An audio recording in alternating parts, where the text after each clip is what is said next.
যারা বসে আছেন তাদের প্রত্যেককে আমি শ্রদ্ধা জানাচ্ছি। আমি এই যে দ্বিতীয়বার আমি কিংসুকদার আহ্বানে আপনাদের কাছে এলাম।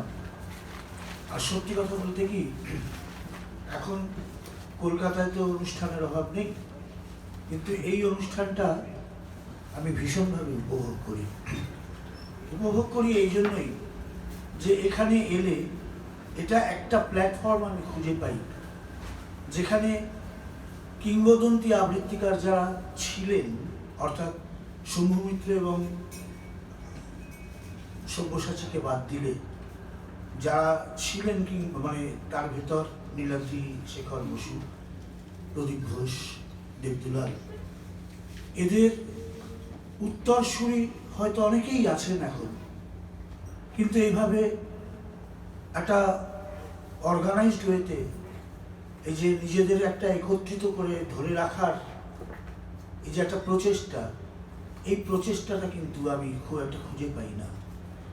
তো যার জন্য আপনাদেরকে পেলে, আপনাদেরকে কাছে পেলে আমি যেন সেই দিনগুলোকে খুঁজে পাই যখন আমরা আমাদের সেই কিশোর বয়সে বা প্রথম যৌবনে বিভিন্ন অনুষ্ঠানে নীলাদ্রি শেখর বসুকে আমরা শুনতাম। সেই দিনগুলো আপনাদের ভেতর থেকে আমার কাছে আমি খুঁজে পাই, যার জন্য আমি উন্মুখ হয়ে থাকি যে আপনাদেরকে কখন আমি আপনাদের কথা শুনবো, আপনাদের আবৃত্তি শুনবো। আর সত্যি মানে কিংসুকদা যা বলে গেছেন, আমি সন্দীপদার বলা খুব একটা শুনিনি, অনেকটাই প্রায় শেষের দিকে এসেছিলাম। আর কিংসুকদা যেটা বলে গেছেন, সম্রাটদা বললেন ঠিকই যে এরপর আর কেউ বলতে সাহস পাবে না।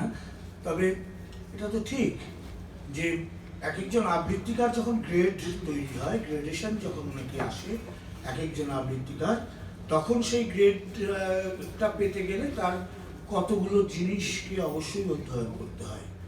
আর যারা সেই অধ্যয়নগুলো করেন তারা সেই জায়গায় পৌঁছন, আর যারা সেই অধ্যয়নগুলো করেন না তারা সেই জায়গায় পৌঁছন না। আর কিছুই নয়, আবৃত্তি সবাই করবেন, কিন্তু ধরুন সেই গ্রেডে পৌঁছানোর জন্য যদি নাকি একটা লড়াই থাকে আবৃত্তিকারদের ভেতর, তাহলে পরে কিংসুকদার কথাগুলো একদম ভীষণভাবে সত্যি এবং সেগুলোকে ফলো করাটাই ভীষণভাবে দরকার। আপনারা সবাই জানেন যে কাজী নজরুল ইসলাম তার শেষ যে পাওনাটা ছিল আমাদের কাছে, সেটা তিনি পেয়েছেন।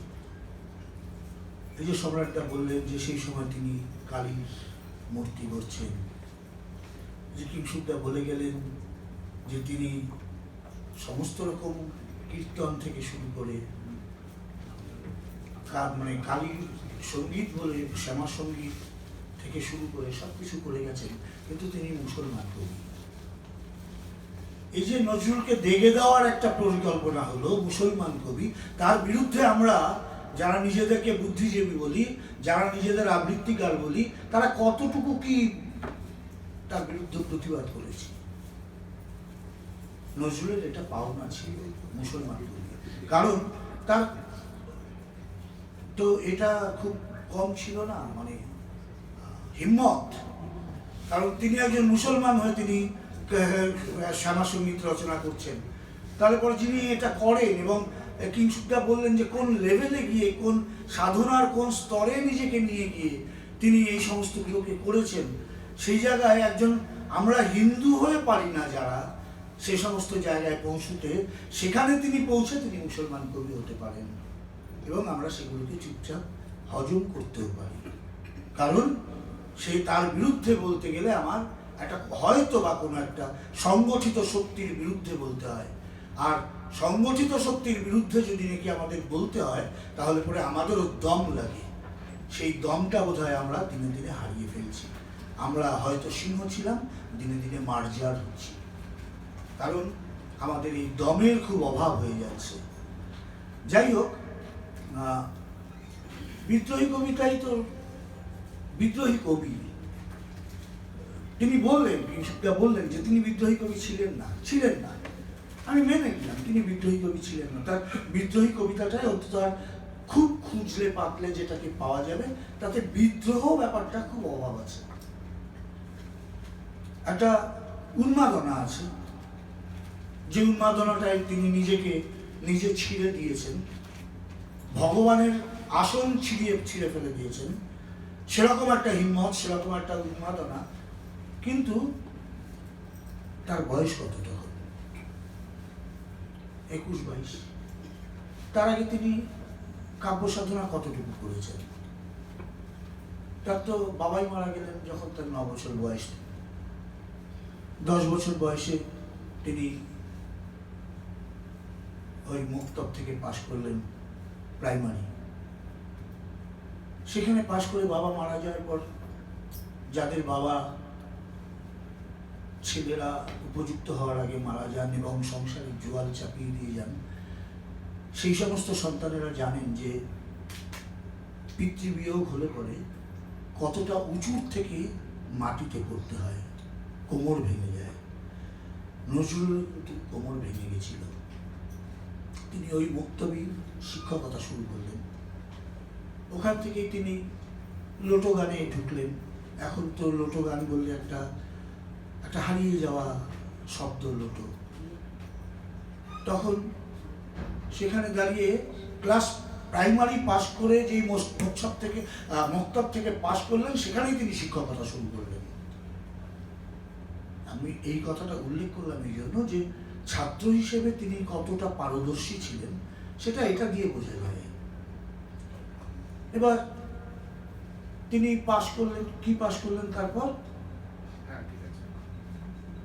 ক্লাস 8 পাশ করলেন। বিশ্বযুদ্ধ লেগে গেছে। এর ভেতর তিনি কি করেননি? রেস্টুরেন্টে রুটি তৈরির কাজ করেছেন, থালা ধোয়ার কাজ করেছেন। তিনি করেননি কি সেটা অনেক কিছুই আমরা জানি না যে কি করেননি। তিনি বাঁচতে গেলে যা যা করা দরকার সব কিছু করেছেন। করে তিনি চলে গেছেন যুদ্ধ করতে। কারণ যুদ্ধ করতে কি? ইংরেজদের হয়ে যুদ্ধ করতে। মানে যে লোকটা সারা জীবন ইংরেজের বিরুদ্ধে কথা বলে গেলেন, সেই লোকটা ইংরেজের পক্ষে যুদ্ধ করতে যাচ্ছেন কোন অবস্থায়? তার অর্থনৈতিক অবস্থা কোন জায়গায় থাকলে তিনি ইংরেজদের পক্ষে লড়াই করতে যান? এবার ইংরেজদের পক্ষে লড়াই করে যিনি তখন 2020 সাল 19 সাল এরকম হবে, তিনি ফিরে এলেন। ফিরে এসে তিনি লেখা শুরু করলেন। তার 22 বছর বয়স, 21 সাল, তিনি বিদ্রোহী কবিতা থেকে লিখলেন। এই যে কোন ছন্দে এটা লেখা, এটা একটা সত্যি তো সব জায়গায় কি আমি কিংসুকদাকে জিজ্ঞেস করবো যে সব জায়গায় কি একই ছন্দ এই বিদ্রোহী কবিতাটার ভিতর আছে? না, এটা মিশ্র ছন্দে লেখা। মিশ্র ছন্দে লেখা। তাহলে যিনি নাকি ছোটবেলার থেকে এই ভাবে একটা জীবন সংগ্রামে নিজেকে অতিবাহিত করলেন, তিনি এই ছন্দের শিক্ষা কোথা থেকে নিলেন? এটা আমার কাছে একটা বড় জিজ্ঞাসা। এই যে মাত্রাবৃত্ত কিংবা স্বরবৃত্ত, এই যে বৃত্তের যে 6-5 এই যে বিষয়গুলো আজকে আমরা অ্যানালাইসিস করছি পাচ্ছি, এইগুলো তাকে কে শিখিয়েছিলেন? তার শিক্ষাগুরু কে ছিলেন? তিনি কার কাছে ছন্দ শিখেছিলেন? শেখা কি আদৌ সম্ভব ছিল? ভাববো না আমরা এটা? একটা 21 বছর বয়সের ছেলে, তাকে আমাদের মুজাফর আহমেদ 3-4 তালতলায় তার ঘরে নিয়ে তুলেছেন।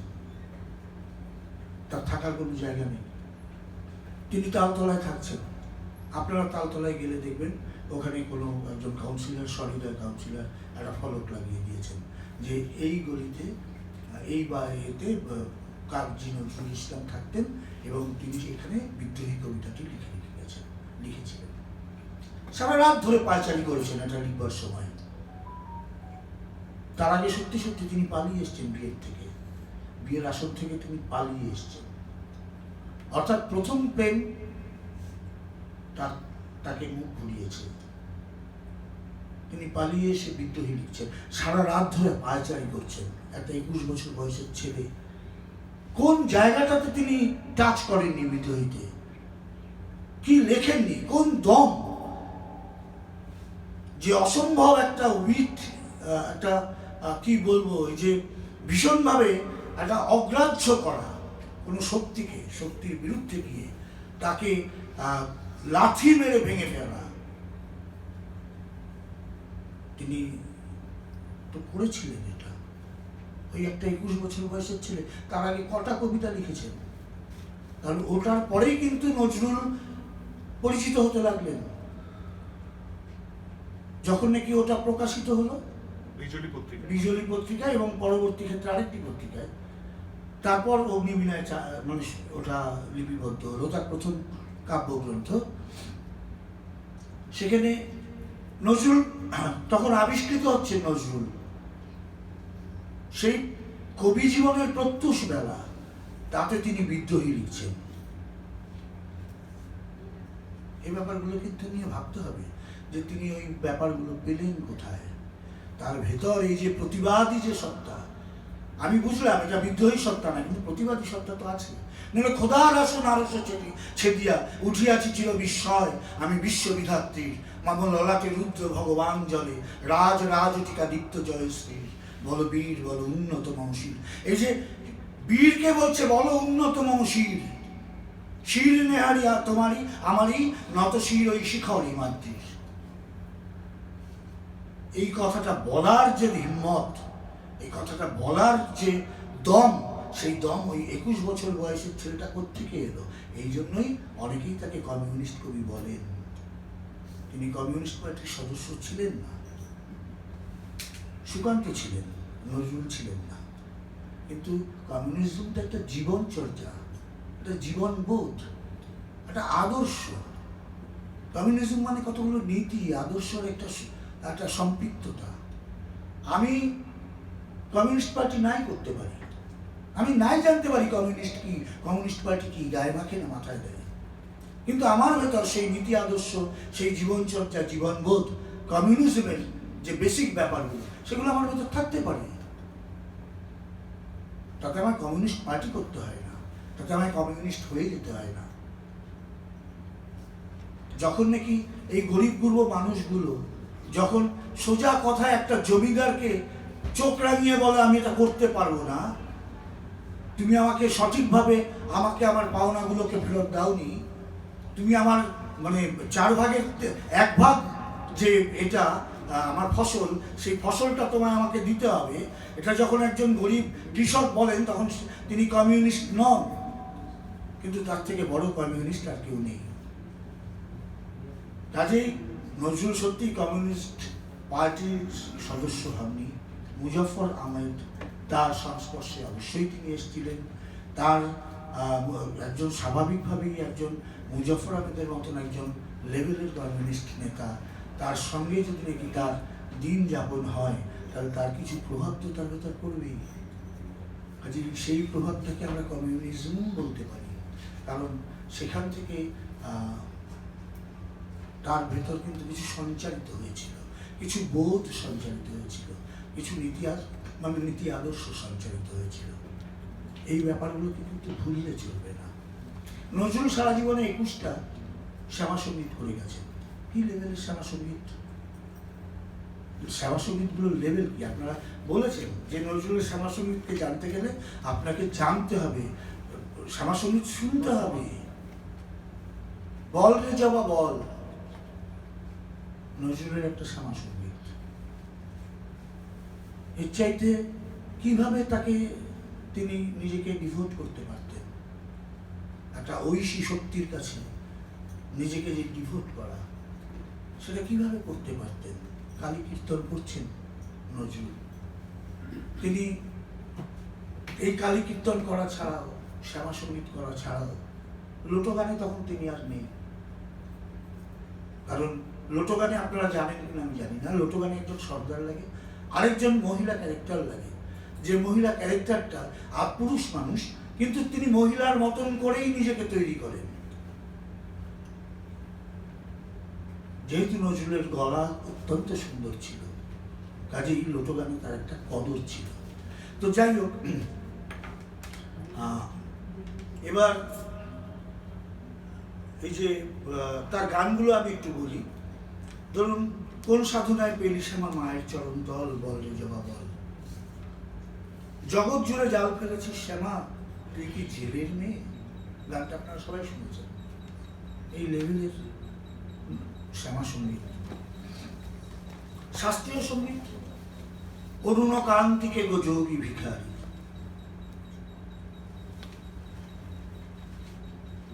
গান আমি তো গাইতে পারি না, আমি শুধু শুনতে পারি।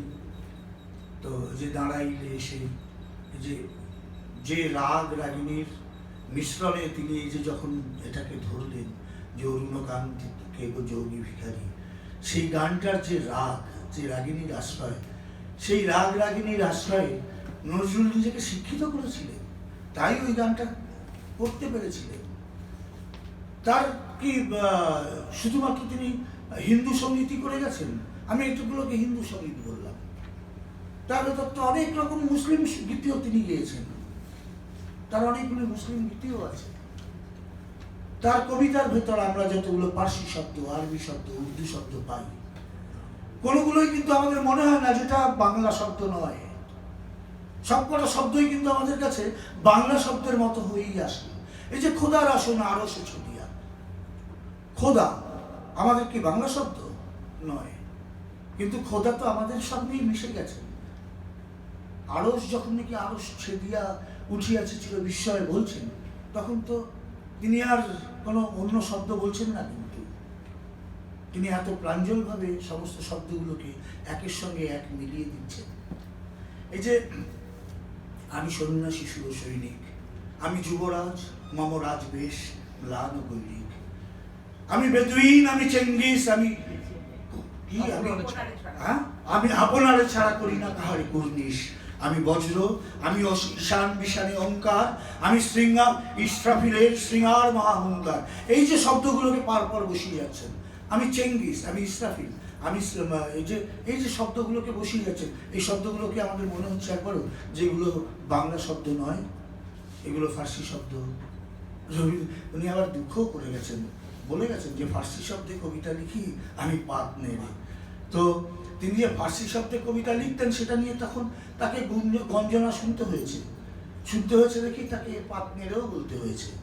তো এই তো আমি খুব সাহস করে কথাগুলো বলছি আপনাদের সামনে, কারণ আবারও বলি যে আপনারা, আমার এত ভালো লাগে আপনাদের কাছে আসলে, যে বিশ্বাস করুন সম্রাটদা আছেন এখানে, সম্রাটদাও কারোর কাছে শিখেছেন আমি জানি। তো এই যে প্রদীপ ঘোষের কিন্তু কোনো সেই অর্থে এরকম কোনো সংগঠন নেই যে সংগঠনটা প্রদীপ ঘোষকে ধরে রাখে, ঠিক আছে। দেবদুলাল বন্দ্যোপাধ্যায়ের খুব শীঘ্র সম্প্রতি একটা সংগঠন তৈরি হচ্ছে, কিন্তু সেই সংগঠনটাও আপনাদের মতন এত সুসংগত নয়। আপনাদের এই যে সংগঠনটা এত সুন্দর, এবং আপনারা প্রত্যেকে একে অপরকে, আমি আগের দিন এসে জিজ্ঞেস করছিলাম আপনাদের মহলা কোথায় হয়, আপনারা বসেন কোথায়, বসেছিলেন বলেছিলেন নাকতলায়, আর মাঝে মধ্যে ওদের বেহালার দিকটায়। আমি রানীকুঠি থাকি, নেতাজি নগর থাকি। আমার খুব ইচ্ছে হতো যে আপনাদের সঙ্গে আমি একটু যোগাযোগ করি, কিন্তু আমি তো আবৃত্তিকার নই, আপনাদের কাছে গিয়ে আমি কি করব? আপনি তো কবি না, কবি যে কোনো মুহূর্তে সব আবৃত্তিকার না হলেও তো জানাই আছে, যে কোনো অধ্যায় এটা নিয়তি। তো যাই হোক, এই ছিলেন। আমি নজরুল সম্পর্কে বলতে গেলে সত্যি কথাই সব কথা শেষে আবার সে বুকে বাজে নজরুল মুসলমান কবি। এই কথাটাকে আমি আপনাদের কাছে রেখে গেলাম, যে আপনারা যেন অন্তত পক্ষে যেইটুকু স্পেয়ারে পারেন, অন্তত নিজের বাড়িতেও যদি নাকি আলোচনা করেন যে নজরুলকে মুসলমান কবি বলে দেগে দেওয়া হয়েছে, এটাকে ঠিক করা হচ্ছে না। আপনি যদি যে চায়ের দোকানে বসে আড্ডা মারেন আপনার বন্ধু বান্ধবের, সেখানে বসে যদি নাকি আপনি অন্তত এইটুকু বলেন যে নজরুলের মতন মানুষকে, নজরুল যেখানে বলে গেছিল যে মুসলমানরা অত্যন্ত খারাপ, আমরা যদি হিন্দুদের সম্পর্কে বলি, হিন্দুরা কিছু মনে করে না, কিন্তু মুসলমানরা এক কাট্টা হয়ে মারপিট শুরু করে দেবে। যে কথাটা নজরুল বিশ্বাস করতেন, সে কথাটা আমরা বিশ্বাস করতে পারছি না। এর থেকে বড় লজ্জা বোধহয় আমাদের কিছু নেই। তো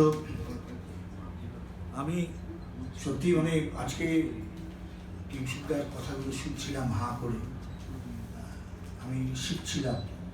আমি একটা ধারাবাহিক লিখছি আবৃত্তিকারদের নিয়ে, সেখানে আপনারাই তো আমার ইন্সপিরেশন, আপনাদের দেখেই আমি উৎসাহ পাই। তো আপনাদেরকে অজস্র শ্রদ্ধা জানাই, ভালোবাসা জানাই, আর যার যেটা প্রাপ্য সে সেটা ভাগ করে নিয়ে নেবেন, এত জানানো ঠিক না।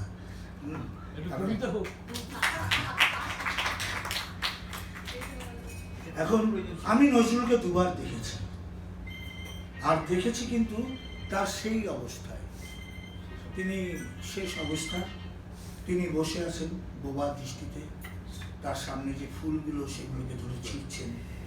এটা যে দাদা যে বললেন, এই যে কথোপকথনটা সুনীল গাঙ্গুলির, এটা ঠিক যে উনি ওরকমভাবে ছিঁড়তেন ফুলগুলো, মালাগুলো, আর ওরকম বোবা হয়ে তাকিয়ে থাকতেন।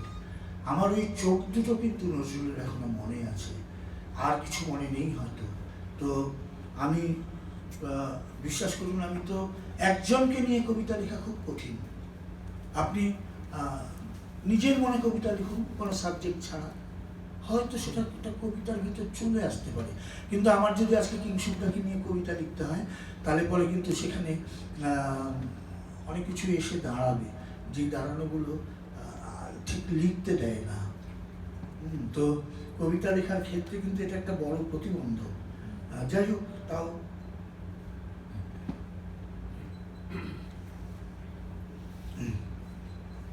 ওই চোখ দুটোকে নিয়েই তো আমার ভাবনা, কারণ আমি তো আর অন্য কোনো কিছু দেখিনি তার।